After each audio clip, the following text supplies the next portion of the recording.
Subscribe to my channel Sunil's Biology Jaipur and press bell icon for updates. Hello students.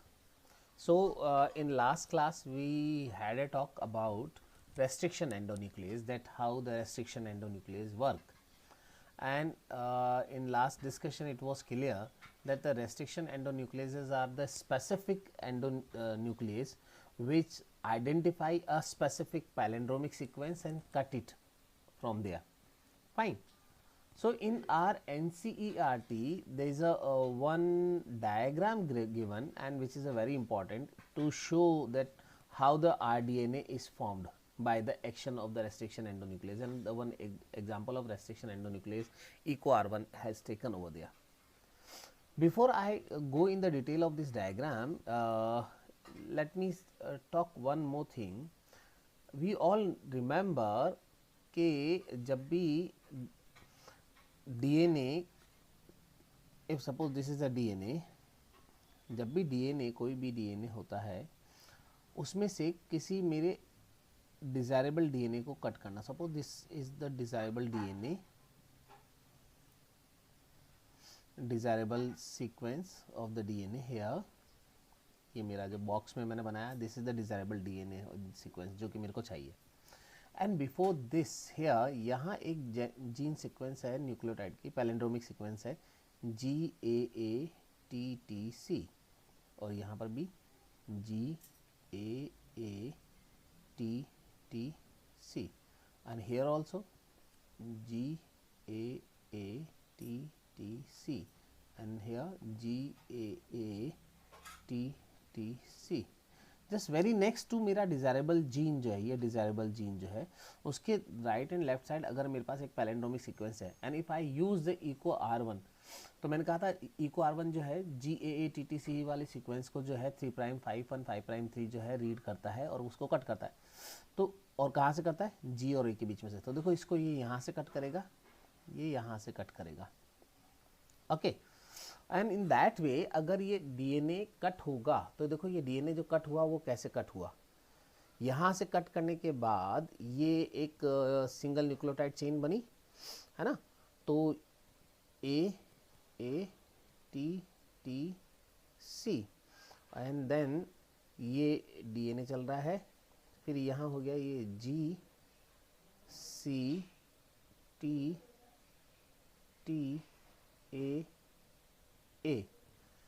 Okay, ये देखो, and in that way ये यहाँ पर G.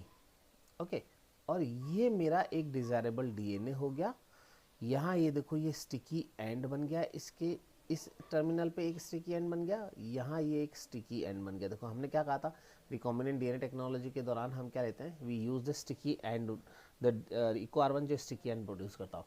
तो देखो ये मेरा जो डिज़ायरेबल DNA है, इस डिज़ायरेबल DNA के साथ मैंने क्या प्रोड्यूस कर लिया, यहाँ ये स्टिकी एंड प्रोड्यूस कर लिया by use of the EcoR1. Same उसी EcoR1 से जिससे मैंने मेरा डिज़ायरेबल DNA निकाला, उसी EcoR1 से मेरे को किसको भी कट करना पड़ेगा, मेरे व्हीकल DNA को भी कट करना पड़ेगा. सो दैट व्हीकल DNA को कट करने पे भी उसके पास में इस TTAA की कॉम्प्लीमेंट्री सीक्वेंस होगी, तभी तो वो इसके साथ जुड़ पाएगा. तो सपोज करो यहाँ पर इसमें यहाँ GAATTC सीक्वेंस है, एंड हेयर GAATTC सीक्वेंस है. तो इसको ये यहाँ से और इसको यहाँ से कट करेगा EcoR1. तो देखो क्या हुआ, ये स्टिकी एंड के साथ प्रोड्यूस हुआ भाई, ये यूँ इन दैट वे.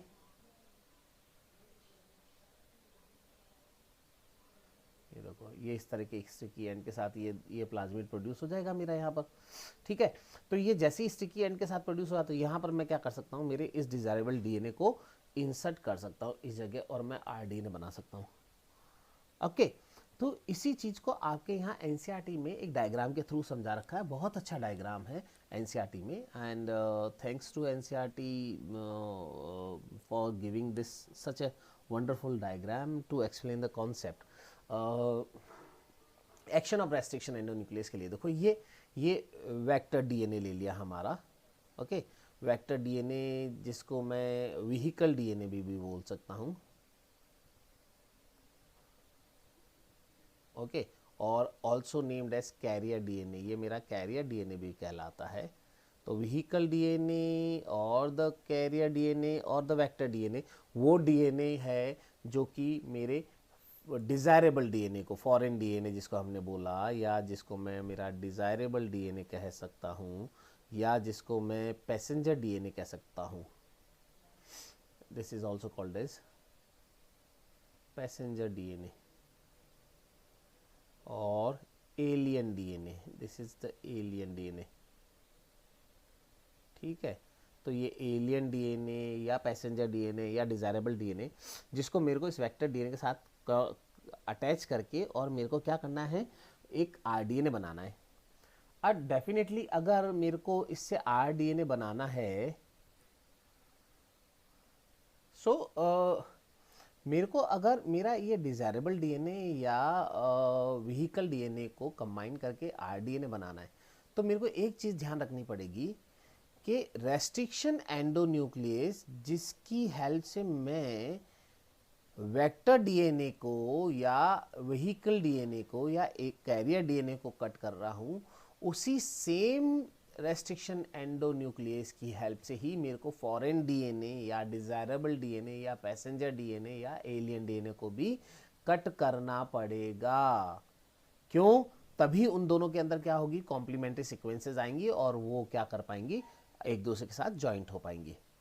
तो देखो यहाँ ये वेक्टर डीएनए में इको R1 के लिए देखो सीक्वेंस GAATTC दिखाई यहाँ पर, और यहाँ फॉरेन डीएनए के अंदर भी देखो GAATTC वाली सीक्वेंस है, दोनों जगह पैलिंड्रोमिक सीक्वेंस है। तो हमने इको R1 काम में लिया दोनों के लिए, वेक्टर डीएनए के लिए भी एंड फॉरेन डीएनए के लिए, for both we use the this sequence. Okay, and उसको यूज करते हुए हमने क्या किया, इसको कट करा। तो कट करने के बाद देखो इसमें ये स्टिकी एंड प्रोड्यूस हो गए यहाँ पर, और यहाँ पर भी स्टिकी एंड प्रोड्यूस हो गए, जिनको हम बाद में लाइगेज एंजाइम की हेल्प से क्या कर लेंगे, कनेक्ट कर लेंगे, जोड़ देंगे। ठीक है,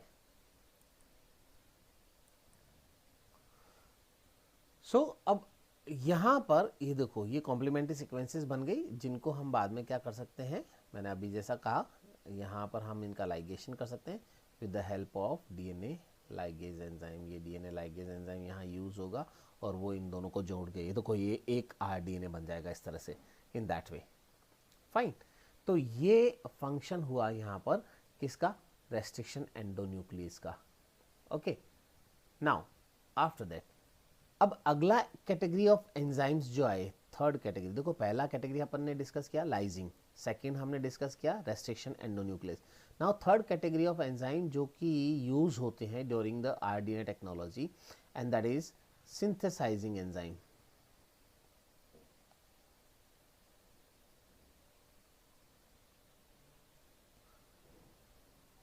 सिंथेसाइजिंग एंजाइम। अब देखो what do mean by the synthesising enzyme. अगर कोई कहे कि भाई सिंथेसाइजिंग एंजाइम से क्या मतलब है, तो सिंथेसाइजिंग एंजाइम जो है, नाम से समझ में आ रहा होगा, ये वो एंजाइम्स होते हैं जो कि डीएनए सिंथेसिस में एक इम्पॉर्टेंट रोल प्ले करते हैं। इफ़ यू रिमेंबर, जब अपन ने रेप्लिकेशन स्टडी किया था, ठीक है, ड्यूरिंग द रेप्लिकेशन हमने कहा था कि डीएनए अनवाइंड हुआ और डीएनए टेम्पलेट जो है वो दोनों डीएनए स्ट्रैंड जो है डीएनए टेम्पलेट की जैसे काम करते हैं, एंड ऑन दीज डीएनए क्या होता था वहाँ पर, फिर इस पे और इस पे जो है कॉम्प्लीमेंट्री डीएनए सीक्वेंसेस बनना शुरू हो जाती थी, है ना। यहाँ पर कॉम्प्लीमेंट्री सीक्वेंसेस बनती थी ये, और वो कॉम्प्लीमेंट्री सीक्वेंसेस बनाने वाला एंजाइम कौन सा था यहाँ पर, अगर याद हो तो that was DNA polymerase enzyme. तो डीएनए पॉलीमरेज एंजाइम क्या है, एक DNA polymerase enzyme is a synthesizing enzyme.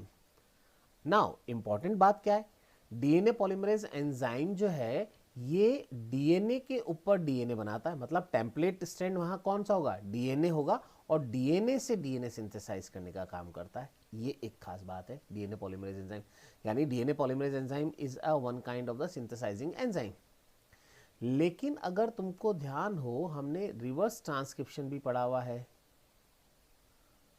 और रिवर्स ट्रांसक्रिप्शन में क्या होता था, रिवर्स ट्रांसक्रिप्शन में on mRNA, on RNA, mRNA भी ना बोले हम तो RNA, ऑन RNA क्या होता था, आरएनए से डीएनए बनता था, है ना, आरएनए से डीएनए। तो यहाँ टेम्पलेट कौन है, डीएनए नहीं है, टेम्पलेट कौन है, आरएनए है जिस पे डीएनए बन रहा है। और एंजाइम कौन सा था यहाँ पर, the enzyme which is required for the reverse transcription is reverse transcriptase, reverse transcriptase. ठीक है, तो ये भी तो एक सिंथेसाइजिंग एंजाइम हो गया कि नहीं हो गया। इसका मतलब अगर हमसे कोई पूछे कि what do you mean by the synthesising enzyme, भाई ठीक है, what do you mean by the synthesising enzyme, then what do you say, synthesising enzyme क्या है, कौन, what do you mean by the synthesizing enzyme, then we say the enzyme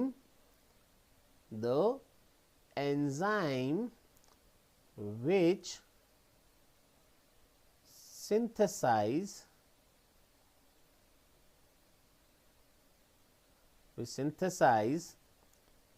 DNA strand on template,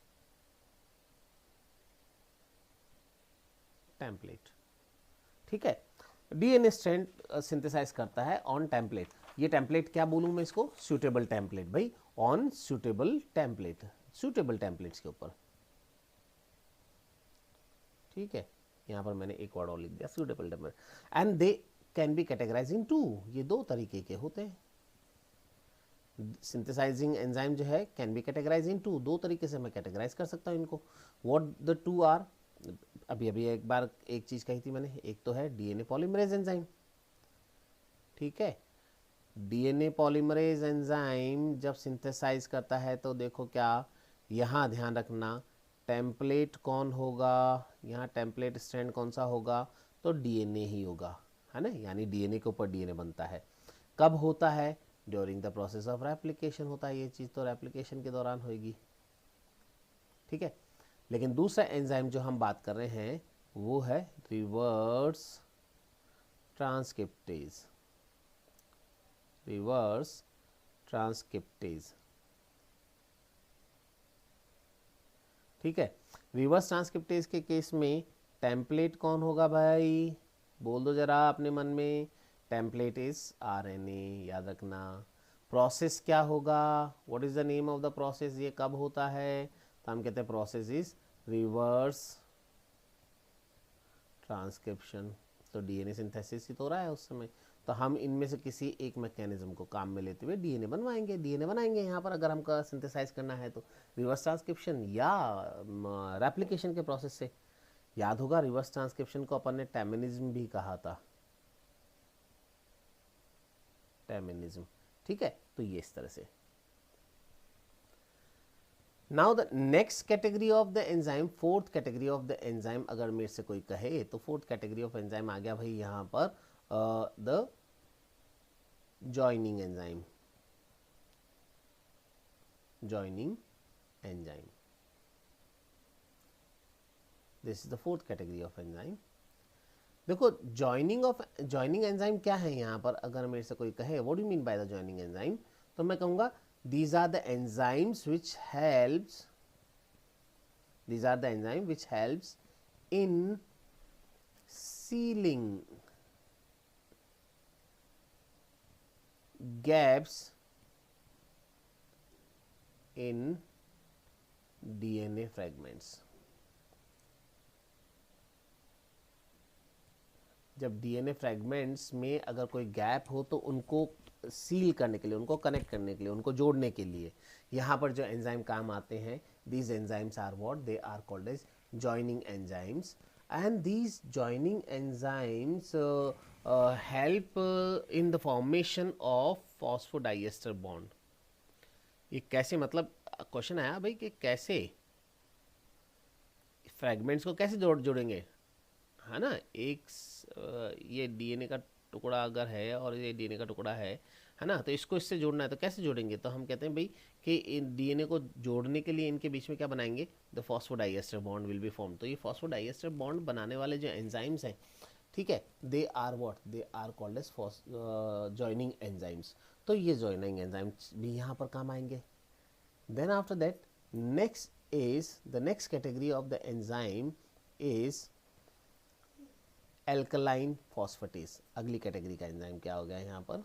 fifth category of enzyme alkaline phosphatase.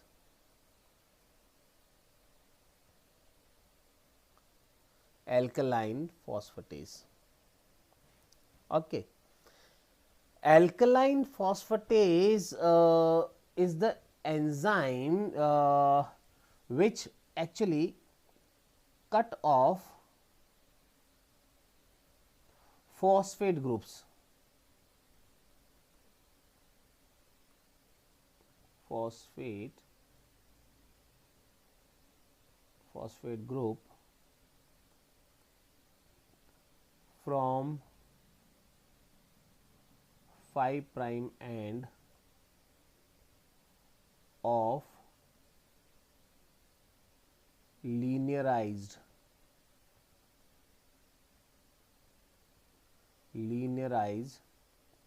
circular DNA.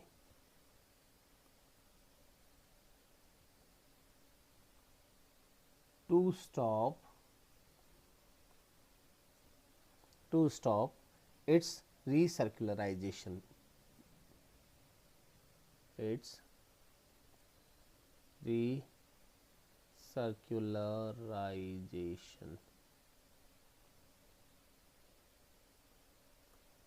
देखो समझना क्या है alkaline phosphatase. असल में मैं यहाँ पर वेक्टर डीएनए या यहाँ पर एक प्लाज्मिड के बारे में बात कर लूँ जो कि एक वेक्टर डीएनए होता है। Now this is the vector DNA plasmid. Okay, plasmid के बारे में हमको पता है कि it is also a circular DNA, है ना। अब मानो यहाँ पर सपोज करो सीक्वेंस जो है वो है GAATTC, तो इसकी कॉम्प्लीमेंट्री सीक्वेंस यहाँ पर हो गई भाई GAATTC, ये हो गई। अब मैंने इको R1 लिया, इसको यहाँ से कट किया और इसको यहाँ से कट किया, ठीक है। और इको R1 यूज़ करके और इसको कट करने के बाद क्या हुआ, ये जो प्लाज्मिड है ये ऐसे कट गया, ये लो भाई, ये यहाँ से कट हुआ तो देखो कैसे, ये G, ये C इसका, फिर TTAA, है ना, ये वाली सीक्वेंस हो गई यूँ, और इधर की तरफ ये G, ये C, और फिर TTAA,